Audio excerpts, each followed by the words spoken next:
സുഭാഷ് ചേട്ടോ, ആ മക്കളെ, ഗൾഫിൽ നിന്നപ്പോ എത്തി. വെളുപ്പിനെത്തിയതാ. ചേട്ടൻ വന്നിറങ്ങിയപ്പോ തന്നെ ഞാൻ ഓടി വന്നേന്ന് വെച്ചാ പിരിവ് പിരിവ് പിരിവ് പിരിവ് പിരിവ്. അതെ, ജനശതാബ്ദി ക്ലബിന്റെ 103ാമത്തെ വാർഷികമാണ് അടുത്ത ആഴ്ച നടക്കാൻ പോണത്. 103ാമത്തെ വാർഷികം. എനിക്ക് 30 വയസ്സുണ്ട്. നിനക്കൊക്കെ എന്നെ കടി 15 വയസ്സെന്തോ ഇളയത്. ഞാൻ ജനിച്ച് നടന്ന കുറെ നാഗേഷാണ് ആ ക്ലബ്ബ് ഉണ്ടായത്. പിന്നെ 103 ആരടിസ്ഥാനത്തില്? ഇത് ആര് ഈ വാർഷികമൊക്കെ ഇടുന്ന? മണ്ണിന്റെ അടിസ്ഥാനത്തില്. ആ മണ്ണിന് ഉണ്ട് ചേട്ടാ കഥകൾ പറയാൻ.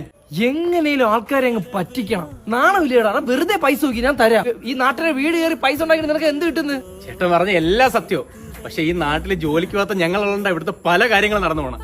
എല്ലാരും അങ്ങ് പുറത്തോട്ടൊക്കെ പോയി രക്ഷപ്പെടുന്ന പോലെ ഞങ്ങളും അങ്ങ് പോട്ടാ. പോ. അത് പറയരുത്. അതൊക്കെ അവിടെ നിക്കട്ടെ. എന്നെ കാട്ടി 15 വയസ്സിന് ഇളയത് ആ ചെറുക്കനാണ്. നീ എന്നെ കാട്ടി 2 വയസ്സിന് ഇളയതല്ലേടാ? എന്നെ കാട്ടി 5 വയസ്സിന് ഇളയുള്ള പിള്ളേരൊക്കെ പോയി രക്ഷപ്പെട്ടു. നീ ഇപ്പോഴും ഈ താടിയുടെ നീളം നോക്കി ഈ നാട്ടിൽ നിൽക്കുന്നതിനാണ്.